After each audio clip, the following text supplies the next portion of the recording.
ఓం శ్రీ పరమాత్మనే నమః.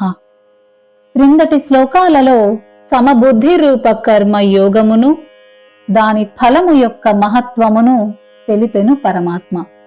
ఇప్పుడు కర్మయోగ స్వరూపమును తెలుపుచూ కర్మయోగమునందు స్థిరముగా ఉండి కర్మలను ఆచరింపవలెను అని భగవానుడు అర్జునుని ఆదేశిస్తున్నారు.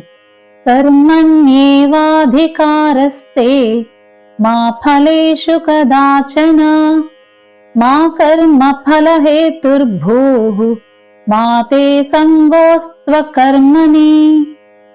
అంటే కర్తవ్య కర్మమును ఆచరించుటయందే నీకు అధికారము కలదు, ఎన్నటికిని దాని ఫలములయందు అధికారము లేదు. కర్మ ఫలములకు నీవు హేతువు కారాదు, కర్మలను మానుటయందు నీవు ఆసక్తుడవు కావలదు. అనగా ఫలాపేక్ష రహితుడవై కర్తవ్య బుద్ధితో కర్మలను ఆచరింపుము అంటున్నారు స్వామి. శ్లోకంలో కర్మని ఏవా అన్నారు. అంటే కర్మాచరణమునందే అధికారః అంటే అధికారము కలదు. నీవు చేయాల్సిన నీ కర్తవ్య కర్మయందే నీకు అధికారము కలదు. అంటే వ్యక్తి యొక్క వర్ణాశ్రమ స్వభావ పరిస్థితులను అనుసరించి చేయాల్సిన విహితములైన కర్మలు అవి చేసి తీరాలి అని అంటున్నారు పరమాత్మ. శాస్త్ర నిషిద్ధ పాప కర్మలు అతని కర్తవ్యం కాదు. పాప కర్మలు చేయువాడు నరక యాతనలను అనుభవింపవలసి వచ్చును. కనుక కర్తవ్య కర్మలను ఆచరించాలి అంటున్నారు పరమాత్మ. మానవ శరీరం ద్వారానే జీవునకు క్రొత్త కర్మలను ఆచరించుటకు స్వాతంత్రము కలదు. కనుక అతను తన అర్హతను అనుసరించి పరమేశ్వరుని ఆజ్ఞలను పాటిస్తూ తను చేయవలసిన విహిత కర్మలను చేసి తీరాలి. అయితే కర్మ ఫలముల యందు ఆసక్తిని సర్వదా త్యజించాలి అంటున్నారు స్వామి. విహిత కర్మలను త్యజించుట వలన అతడు శాస్త్ర నియమములను ఉల్లంఘించిన పాపమునకు శిక్షను అనుభవింపవలసి వచ్చును. కనుక అర్జునుడు కర్తవ్య కర్మలను ఖచ్చితముగా ఆచరింపవలెనని భగవానుడు పలికెను. ఈ విషయము అర్థమగుటకు చిన్న ఉదాహరణగా ఈ సందర్భమును గమనించవలెను. ప్రభుత్వము కొంతమందికి ఆయుధములను ఇచ్చి వాటిని ఆత్మరక్షణకు గాని ప్రజారక్షణకు గాని ఉపయోగించు అధికారమును కూడా ఇచ్చును. వాటిని ప్రయోగించు విషయమున కొన్ని నియమములను కూడా విధించును కదా.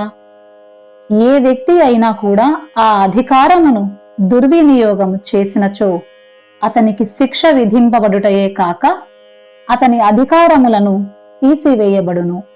అదే విధముగా జన్మ మృత్యురూప సంసార బంధముల నుండి జీవుని ముక్తునిగా చేయుటకును, అలాగే ఇతరులకు మంచి చేయటం కోసం మనోబుద్ధీంద్రియములతో సహా మానవ శరీరమును ఒసంగి తద్వారా నూతన కర్మములను ఆచరించుటకు అధికారము ఇయ్యబడినది. కనుక ఈ అధికారమును సదుపయోగమును చేయువాడు కర్మబంధముల నుండి ముక్తుడై పరమపద ప్రాప్తినందును. దుర్వినియోగం చేసుకొనువాడు ఖచ్చితముగా దండింపబడును. పైగా అతనికి ఇచ్చిన అధికారము ఉపసంహరింపబడును. అంటే అతనికి ఇచ్చిన మానవ జన్మ అర్హతను కోల్పోయి తూకరశునకాది జన్మలను ఎత్తవలసి వచ్చును. ఈ రహస్యమును గ్రహించి మానవుడు తను చేయాల్సిన కర్తవ్య కర్మల అధికారములను సద్వినియోగము చేసుకోవలెను. కర్మ ఫలముల యందు నీకెన్నడూ అధికారము లేదు అన్నారు పరమాత్మ. అంటే కర్మ ఫల ప్రాప్తి విషయమున మానవుడు ఎప్పుడూ ఏ విధముగాను స్వతంత్రుడు కాడు. ఏ కర్మకు ఎట్టి ఫలము లభించును, ఏ ఫలము ఏ జన్మలో ఎలా లభించును అను విషయములు అతనికి తెలియవు. తన ఇచ్ఛానుసారముగా వాటిని అతడు పొందలేడు. ఆ ఫలములు ఎలా ఉన్నా వాటిని అనుభవింపక తప్పదు.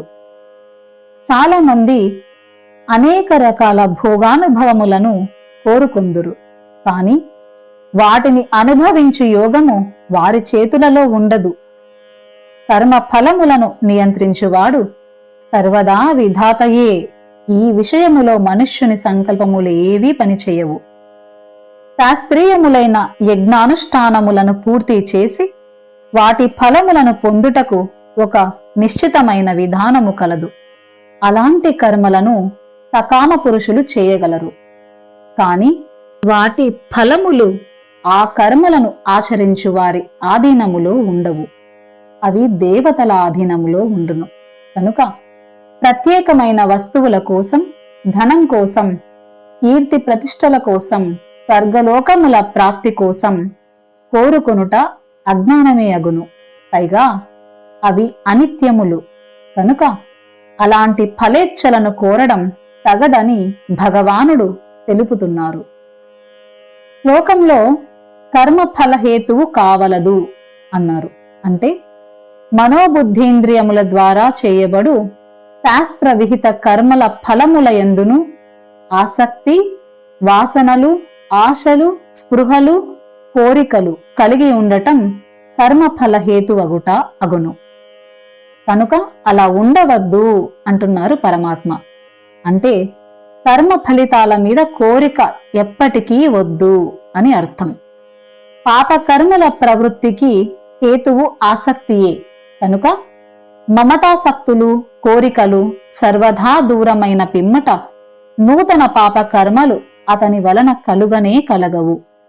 ఈ రీతిగా మనుష్యుడు ఉండవలెను అని పరమాత్మ మాటల యొక్క ఆంతర్యము. అలాగే విహిత కర్మల త్యాగము ఏ విధముగాను న్యాయసంగతము కాదు. అంటే మనిషి తాను చేయాల్సిన కర్తవ్య కర్మలను ఎప్పటికీ విడువకూడదు. ఎందుకంటే తాను చేయాల్సిన కర్తవ్య కర్మలను ఆచరింపనిదే మనుష్యునకు కర్మయోగ సిద్ధి లభింపదు.